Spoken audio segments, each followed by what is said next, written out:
Olá, começa agora mais um Negócios e Soluções, uma parceria da TV Cultura com o Sebrae São Paulo. No programa de hoje, a gente vai falar sobre a importância de se planejar para o final do ano. Esse é um dos melhores momentos para algumas empresas faturarem. É hora de venderem bem, de colocar as contas em dia. Mas nem tudo é festa nessa época do ano, hein? Uma série de providências devem ser tomadas e quanto mais cedo o empresário se planejar, mais chances de ter bons resultados. Você, empreendedor, já viu que aqui a gente sempre bate na tecla do planejamento.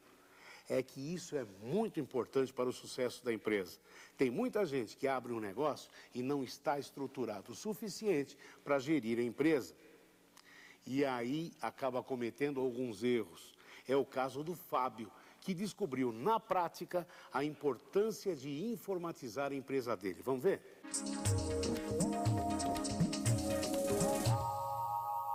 A gestão financeira minha passou por um processo onde eu controlava toda a minha operação com basicamente uma planilha de Excel. Então, para mim era muito difícil saber exatamente a data em que eu ia receber o dinheiro, datas boas que eu precisava determinar para pagar os investimentos que eu tinha para fazer, quais eram meus melhores clientes, quais os clientes que me davam mais volume de compra e quais os clientes que me davam maior retorno financeiro, quem realmente me dá rentabilidade. A falta de um sistema de gestão no início da operação é absolutamente um erro gravíssimo que, infelizmente, a maioria dos empresários cometem no início da operação. Muitas vezes você faz um acordo de pagamento que acontece o seguinte: o fornecedor fala assim, quanto que é o prazo de pagamento que você precisa? Né? Então, normalmente trabalha-se com 28 dias, às vezes 28, 35, até 42. Você fala, para mim, quanto mais para frente, melhor. Isso é errado, porque, por exemplo, num determinado mês, a sua melhor data de pagamento pode cair no dia 10. No outro mês, ela pode já ter passado para o dia 25. Então, quando você faz, por exemplo, um parcelamento com um fornecedor, às vezes cai em datas ruins de pagamento, né? E que você não fez aquela previsão adequada para poder fazer o desembolso desse dinheiro. Né? Então, isso aconteceu não uma ou duas, três vezes. Isso aconteceu um monte de vezes que realmente acabou me dando uma lição dolorida para aprender o quanto que era importante fazer uma gestão correta do negócio. É isso. Equipar a empresa de maneira correta, gastar um pouco mais no software. Isso ajudou o empresário a aumentar o controle sobre o negócio, não é mesmo? Bom, né? Daqui a pouco a gente volta para conversar sobre o planejamento para o final do ano. Até já!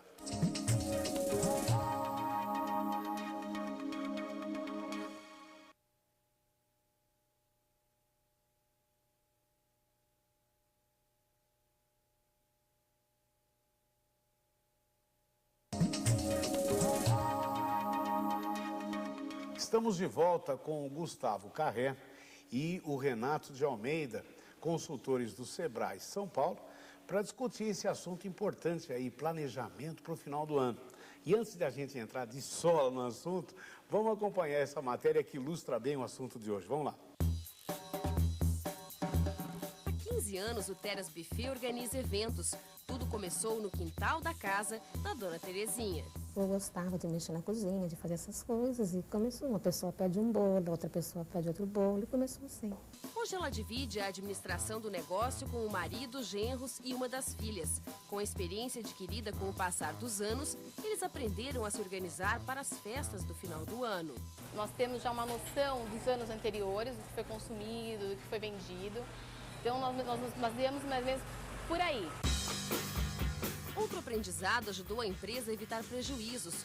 Como muitos eventos são encomendados com antecedência, o cliente é avisado que o custo total do buffet fica sujeito à variação dos preços dos produtos. No final de outubro, novembro, eu costumo já ter alguns kits. Já coloco observação que pode haver mudanças de valores, tá? Por causa dos preços que podem estar aumentando ou diminuindo. O buffet mantém um cadastro de clientes. Isso ajuda no planejamento das compras que podem ser feitas com antecedência. Nós ligamos sim e perguntamos. E com isso nós temos uma noção do que realmente vai ser consumido e que o pessoal está comprando. Só que às vezes é preciso improvisar. Nós sempre assim, procuramos estar deixando sempre alguma coisa já preparada, né? Já meio pré-pronto, os clientes de repente, realmente esses de última hora que chegam não se programam, sempre tem aumento de serviço, né? No final do ano, e eu sempre contrato mão de obra extra. No Castelo dos Sonhos, o que não falta são motivos para brincar. Só que aqui a preocupação em planejar o final do ano é levada a sério e aprender com os erros faz parte do jogo. Erramos no mix de produto. Segundo semestre você pode trabalhar com os brinquedos maiores, os brinquedos de um valor agregado maior. E eu não tinha essa experiência, achei que não, que o brinquedo educativo era uma coisa que fosse vender só como brinquedinho. Então eu estipulei um mix, vamos supor, até R$30 e comprei alguns brinquedos acima de R$100 e no fim saíram todos esses caros e alguns artesãos não conseguiram nos abastecer novamente para o Natal. Agora a Cristina se planeja e consegue reduzir a margem de erro nas compras. O planejamento ele acontece em julho, em agosto a gente já solta os pedidos. Como são artesanais, são brinquedos que eles têm uma produção diária. Essa produção é dividida entre os clientes e entre os pedidos. Então nós temos quinzenalmente nós recebemos a mercadoria. Aí quando chega mais ou menos na primeira semana de outubro há uma paradinha para a gente poder trabalhar o Dia das Crianças. E no final de outubro volta novamente as entregas que acontecem mais ou menos até por volta de 10 de dezembro, se as coisas estiverem ótimas assim, né? Mas esse pedido, ele tem que ser feito em agosto, senão aquele pedido que vai ser entregue em dezembro, se ele foi pedido em novembro, por exemplo, você fica naquela lista do talvez você receba. Hoje, a empresária sabe exatamente o tempo certo de comprar, negociar e de ter a prateleira cheia na hora certa. O planejamento é importante para a parte de você não ficar sem a mercadoria, é importante para você já ter uma noção dos seus gastos, né? E com esse planejamento você consegue mais ou menos ter uma noção do seu faturamento. Aí empresas com produtos diferentes, né? Então, preocupações diferentes. Um buffet que lida com alimentação e uma loja de brinquedos artesanais. Ô, Gustavo, agora, estamos falando aí da preocupação do final de ano. Nem toda empresa também tem o seu ápice no final do ano, não é isso? É verdade. Tem algumas empresas que o pico é, por exemplo, na volta às aulas, no caso de papelarias, né? Outras é no inverno, né? A época que vende mais é o inverno. Mas aqui no final do ano tem uma combinação de vários fatores que acaba se tornando a data do varejo mais importante, né? Quais seriam esses fatores? O 13º salário, que é pago no final do ano. Portanto, aumenta o poder aquisitivo, o pessoal tem mais dinheiro para gastar, né? Exatamente. As festas de Natal e Ano Novo, lógico, né? E também nós temos, no final do ano aqui no Brasil, o início do verão e as férias escolares.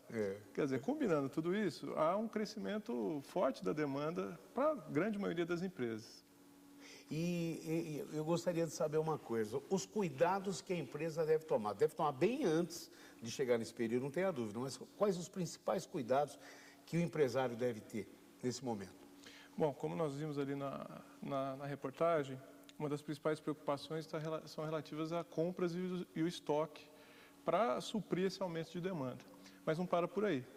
Também é importante você preparar a equipe de vendas que vai trabalhar nessa época. Porque se aumenta a demanda, provavelmente você vai precisar de mais gente para atender esses clientes que vão adicionais dentro da loja. Além disso, o Natal exige também uma decoração especial, uma apresentação diferenciada na loja, né? E junto com essa movimentação toda, as promoções de Natal, a divulgação dessas promoções e ainda um cuidado com a segurança. Porque provavelmente vai ter um número maior de pessoas visitando a loja e isso pode aumentar o risco de algum roubo, alguma perda de produtos ali. O empresário também investiu agora, comprou o produto agora, vai vender no final do ano e ainda pode não receber tudo, né? Porque o pessoal vai ou parcelar e muitos até vão ficar na inadimplência, não vão? Com certeza, Papal. Uma das condições do planejamento é que esse planejamento seja sempre contínuo, não seja um planejamento imediato, e sim imediato. Como se o final do ano fosse a vida inteira ali, não é isso? Exatamente, né? Exatamente. Tanto que as pessoas assumem compromissos com essa gestão de valores no final do ano, tendo em consideração que se comprometem muitas vezes antecipadamente, assumem com o banco, trocam esse 13º. Então, uma das ferramentas para que o empresário se acautele dessa condição é um bom cadastro e principalmente estabelecer limites de crédito para as vendas, conhecer um pouco o histórico desse cliente, para saber se esse dinheiro extra que ele está tentando gastar está ou não comprometido. Então, o cadastro é uma ferramenta muito importante na gestão desse planejamento. Mas também, um outro fator muito importante, aproveitando o gancho do Gustavo, é a questão da contratação de um pessoal complementar. Deixa eu até te contar, eu trabalho com escola, vocês sabem disso, nesse período aí estudante fica, é a chance de ganhar um dinheirinho, porque sempre surgem as vagas temporárias, principalmente nos shoppings, não é isso? Exatamente, aliás, os shoppings são os grandes tomadores desse tipo de atividade. Bom, mas na verdade, assim, a legislação do trabalho, ela se preocupa muito na manutenção dos direitos trabalhistas. É uma questão muito importante como cidadania, como ser humano, que isso tenha um foco, um controle disso. Então, a condição dos contratos de trabalho devem ser sempre contínuos, ou seja, de forma indeterminada, para que o empregado tenha uma certa segurança na sociedade. Mas há exceções. Uma delas é exatamente isso, o contrato temporário, ou seja, eu tenho um começo, um meio e um fim, ou seja, ele é determinado. Esse período normalmente é de quanto tempo, Renato? Então, aí dentro da legislação trabalhista nós temos várias nuances dessa temporalidade. Então, o contrato temporário na Lei 6.019 prevê uma contratação por até 3 meses, renovável por mais 3 meses, totalizando 6 meses. Já o 443, parágrafo 2º da CLT, permite um contrato temporário de até 2 anos. Então, pergunto, quando chegar o ápice, o momento das grandes vendas que vão acontecer aí, não sei, final de novembro já começa, metade de novembro, não sei. Mas você precisa ter esse funcionário antes para treiná-lo, para prepará-lo, não é isso? Exatamente. Como o Renato disse, a contratação de final de ano dura 3 meses. Né? Geralmente renova-se às vezes por mais 1 mês ou 2 para pegar o início do ano. De janeiro. De janeiro, comecinho do ano. O que é recomendado? Quanto mais cedo ele fizer a contratação, ele vai ter uma série de vantagens. Primeiro, vai pegar os melhores profissionais, aqueles mais experientes, aqueles mais preparados para as vendas.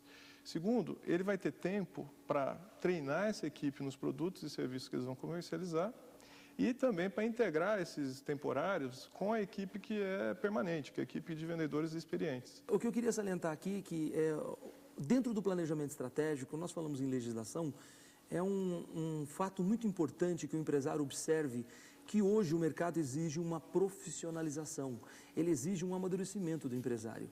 Ele não permite, na condição legal, que haja um amadorismo. Então, nós sempre recomendamos a participação de um advogado, de um profissional da área, de um contador, na orientação. Até porque haverá de ser feitos contratos específicos para a contratação desse pessoal.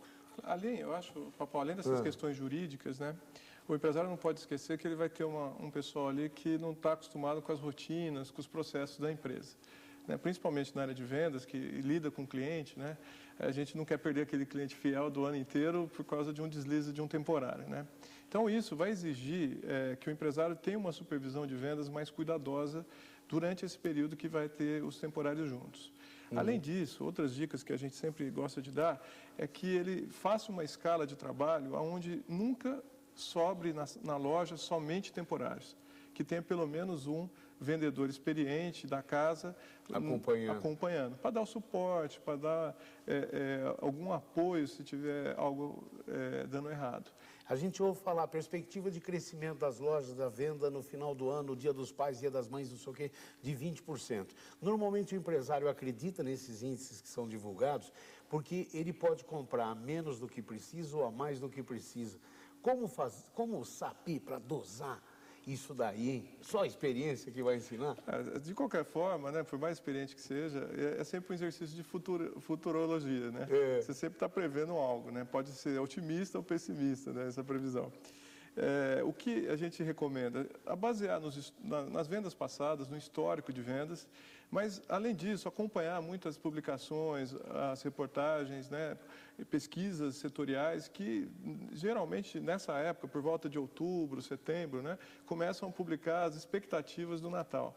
Essas expectativas são baseadas em sondagens e análises macroeconômicas, mas elas também são indicadores. Então, combinando essa experiência, esse feeling do empresário, o histórico de vendas e o que a gente recebe de pesquisas, equilibrando esses números, a gente chega vamos dizer, num valor de crescimento, numa quantidade a mais de venda próximo do ideal. O cliente como fonte de pesquisa é fundamental para não errar na quantidade do estoque, não é não? Sem dúvida. Inclusive, mais uma vez, o cadastro ajuda muito nisso. Cada vez que você conversa com o seu cliente, registra as vendas realizadas, ou seja, você cria um mecanismo de rastrear o que efetivamente foi vendido. Você passa a ter uma base de dados para fazer suas futuras compras. Imagine, por exemplo, uma loja que venda, em sua grande maioria, sapatos brancos. Ele tem ali um norte no sentido de pesquisa de compras. Ele sabe que o branco é uma cor dominante por algum motivo naquela região. Então, é um fator muito importante. Eu queria aproveitar um gancho do Gustavo. Com relação à equipe que ele apresentou, ele falou algo muito importante, a integração da equipe. E você falou em aumento de vendas. Até nisso a parte legal ajuda, auxilia. Ou seja, o fato de um temporário saber que está entrando uma empresa idônea, uma empresa que fará os seus devidos registros nas conformidades da lei, é fator motivador para que ele se dedique, para que ele mantenha um bom relacionamento nesses 3 meses ou 6 meses. Ou seja, ele passa a ter uma dedicação melhor, uma dedicação mais comprometida com a empresa, porque ele sente essa seriedade, né? E isso auxilia, então, na fidelidade da informação que você está buscando. O que é um banco de dados para ser discutido sobre pesquisa de mercado, se aponta quem for fazer, vai ser os seus funcionários, eles não estão motivados, eles não têm noção da seriedade que aquilo pode compor. Então, até nisso, compromete. Agora que vimos a importância do planejamento para o final do ano, agradeço Gustavo, agradeço Renato. Voltaremos a falar desse assunto, já são nossos convidados para a gente continuar, né, nessa receita de sucesso para o final do ano. E para você que quer anotar as principais dicas do que foi aqui discutido, vamos ao resumo da ópera. Anote aí. Principais cuidados para planejamento de fim de ano. Compras e estoques. Contratação de temporários para reforçar o atendimento. Promoção de vendas e divulgação. Decoração com temas natalinos. Contratação de profissionais de segurança. O cadastro de clientes é um fator importante no planejamento. Caso você queira se informar melhor sobre esse e outros assuntos tratados aqui no programa, entre em contato com a gente pelo endereço eletrônico sebrae-natv@sebraesp.com.br.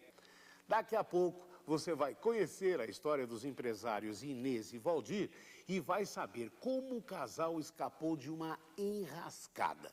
Não sai daí não.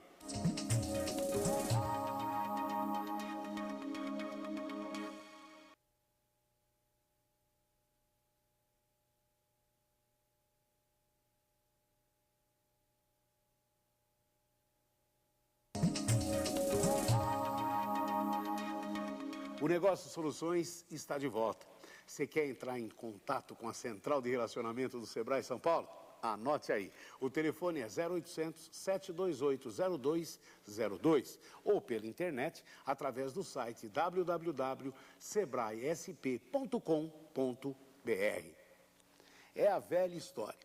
As grandes empresas chegam e as pequenas se sentem ameaçadas. E aí, o que se deve fazer para vencer a concorrência?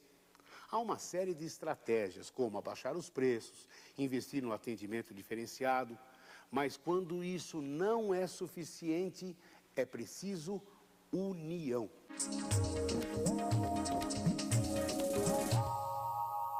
Com o advento dos grandes home centers que entraram no mercado, isso realmente atrapalhou um pouco. O pessoal vai mais, a curiosidade, a variedade, as condições de pagamento, tudo leva um cliente por um motivo, leva outro cliente pelo outro motivo, e a gente acaba ficando ficando assustado com tudo isso. A gente tinha a dificuldade de ter compras com preços não tão competitivos e condições de juros também não tão boas.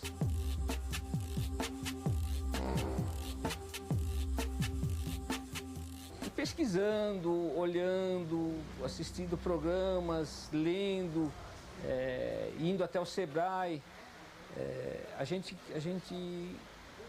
começou a notar que o associativismo eram direções que estavam indo de encontro a isso que a gente queria. E aí a gente chegou à Rede Casa Nova, que é uma associação de lojistas que unem-se para fazer as negociações e ao mesmo tempo conseguiu com isso taxas de juros melhores com as financeiras.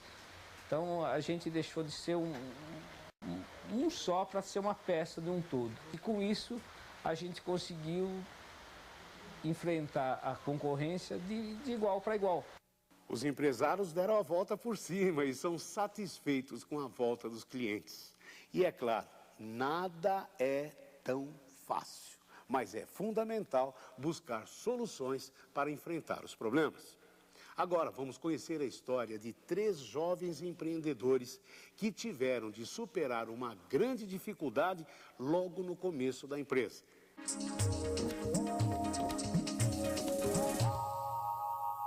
Montei a empresa, fevereiro de 98, montei a empresa, investimos R$2.000 na empresa com um funcionário e fizemos um leasing para esses 8 veículos, captamos junto a um banco esses oito veículos. Uma dívida de 100, na época foi R$100.000.